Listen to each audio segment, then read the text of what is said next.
All right, so this deep dive, um, It's a bit different. Okay. We're dealing with, well, a story. and the setting is pretty intense. Oh, really? Yeah, we're talking about a UK prison, Wow. Okay. and not just any prison, but one of those places, Yeah. where every corner has a story, every whisper's about some legendary tough guy. Oh, I see. So, like, Yeah. those figures larger than Yeah, life exactly. within those walls. Right, and our main man in all this, Decca Heggie. He's fixated on one legend in particular, Ooh. Paul Sykes. Okay. This Sykes, he wasn't just tough. He was the tough guy Right. back in the day. Knockdown man. The man. Yeah. So Sykes, he He represents something very specific in that environment, right? Absolutely. He's power yeah. in a place that strips people of it. Exactly. He's a symbol in a world that often feels very much devoid of any kind of control or... Exactly. So, of course, Yeah. he's going to pop up in Decca's subconscious. Makes sense. All right, so picture this. Decca's drifting off to sleep. Maybe had a rough day. Yeah. We just bored. I mean, It's prison, right? it's prison, right?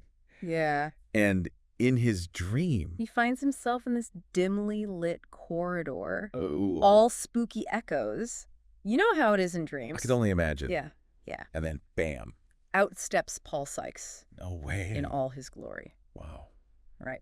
Now, Decca, he's obviously starstruck, Yeah. but he's also trying to act like he's on the same level. Yeah, like he belongs in the ring with this legend. Right. It's that classic push and pull between Yes. awe and Oh. wanting to prove something. Especially in a place where It's all about hierarchy. it's so rigid. Yeah. And Decca, boy, does he want to prove himself. Because the dream shifts now. They're in the prison exercise yard. Oh. You know, what? the classic setting Yeah. for a good old-fashioned showdown. Makes sense. Makes sense. Right. So it's like... Well, exercise yard becomes this stage Oh, yeah. where Decca can play out this fantasy Cool, of yeah. confronting Sykes, Yeah. maybe even impressing him. It has to be. Sort of an ego boost to even be Oh, yeah. in the ring with him. Definitely. So there's a crowd gathering. All eyes on Decca. Oh, wow. Just like he always dreamed. Except what? Let's just say Decca's fighting style is more, Flailing cat on roller skates than prize fighter. like, really bad. Oh, it's something else. Sykes even says in the dream. He does. Yeah, that's how he describes it. Wow. Like a cat on roller skates. That's amazing. I know, right? And get this. Oh, Sykes man. is barely even trying. Oh. Just standing there. Watching Decca tire himself out, It's almost pitiful. except you can't help but laugh, Oh, man. right? It's like- It's amazing. The dream Sykes isn't even mean. He's almost like amused by the whole thing. Yeah. It's like Decca's biggest opponent. Isn't Sykes at all? Right. It's his Own... own need Yeah. to live up to this impossible ideal. Exactly. Right. It's amazing. And then comes the knockout punch. Or should I say nudge? Nudge. Yeah. Yeah. To the forehead. Oh, no. The whole yard erupts in laughter. Oh. It's like Shakespearean almost, the Yeah. way this dream plays out. Like this comedy of errors. Right. And Decca's the tragic hero. I love that. How you think? A guy wakes up from a dream like that, Yeah. feeling a little, well, Deflated. deflated, exactly. Right. But not Decca. No. No, he can't wait. To tell everyone about his sparring session With Sykes. with Sykes. Oh, boy. And here's where it gets really interesting. Okay. He doesn't just tell the dream. He, like, rewrites it.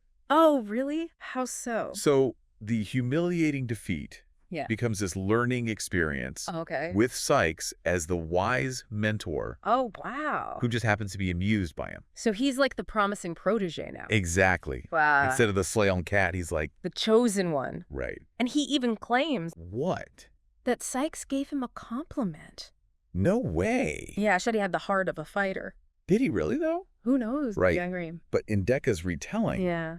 it's this crucial detail. Right. It's a badge of honor. Right, like validation Exactly. from the man himself, It's like he's trying to convince himself. as much as everyone else. Totally. But why? What's the psychology there? Well, I think it speaks to this very human need for validation, right? Yeah. Especially in prison, Oh, absolutely. where your sense of self-worth is Constantly. undermined. Yeah. So this retelling, it's like Decca's Or way, taking back some of that. some power. Right. So how did the other inmates? Respond to this tall tale. Yeah. Are they buying it? Well, they know Decca. Right. They've probably heard a few stories. The source material says it's kind of a mix, Yeah. amusement and disbelief. Okay. Maybe even a little admiration Really? for the audacity. Right. Like they're humoring him. Maybe to some extent. But I think there's also Huh. acceptance. Yeah. They accept Decca. For who he is. Yeah. The dreamer, the storyteller. Right. The guy who spins defeat into a badge of honor. He's an interesting character. And in that environment, which can be so harsh. It can. He's a breath of fresh air. Totally. He adds some color. He does. A little absurdity. Right. Which can be a good thing. Exactly. Sometimes you need that For sure. to survive. And for Decca? The storytelling, this reshaping of reality, Yeah. it's his coping mechanism. It is. I It don't know. allows him to Hold on to that sense of self. sense of self-worth. Even when... The reality is so different. Right. And maybe that's... It's a point. It's a fragile victory, Yeah, but a victory nonetheless. totally. It makes you think, though. Yeah. About, The stories we tell ourselves. right. Even if it's just... In our own heads. Yeah. I mean, Decca takes it to an extreme. He does. Yeah. Are we all guilty of a little... Self-mythologizing? Oh, absolutely. All the time, I think. Right. We all... Construct these narratives about Yeah. ourselves, about our experiences. It's how we make sense of the world It's true. and our place in it. Yeah. Right? And sometimes maybe don't latch up, don't quite line up Yeah. with reality. We've all been there, Oh, yeah. embellishing a story. To look better Right. or to avoid looking foolish. Exactly. Right. Yeah, it's human nature. It is. We want to see ourselves In the best light. in a positive light for sure. Right. Yeah. Even if it means Bending the truth a little. a little bit. Yeah. But here's the thing about Decca. He seems Happy. Really strutting around. head held high. Totally bought into his own version of events. Wow. It's kind of So it's like his delusion? become a source of strength. It's like a paradox. It is. Right. Yeah. His delusion becomes his strength. Yeah, and maybe... Maybe there's a lesson there You think so? for all of us. I don't know. Like there's a little Decca in all of us. Maybe. It's about finding that balance, I think. Between, Yeah. believing in yourself, Right. but also Being honest. about limitations. internal limitations. Yeah. So It's okay to dream big. even if those dreams involve Yeah. getting metaphorically pummeled Right. by a prison legend, Exactly. As long as we take something from it. learn from it. Right. Yeah. Yeah, it's about how we use those experiences To shape our own narrative. to write our own stories. Exactly. We're the only ones who know the real story. Especially then. Why? Because in the end, The most important stories we tell are the ones to ourselves. to ourselves. That's a good place to leave it. Yeah, Yeah. right. Thanks for joining me on this deep dive. This is fun. Until next time.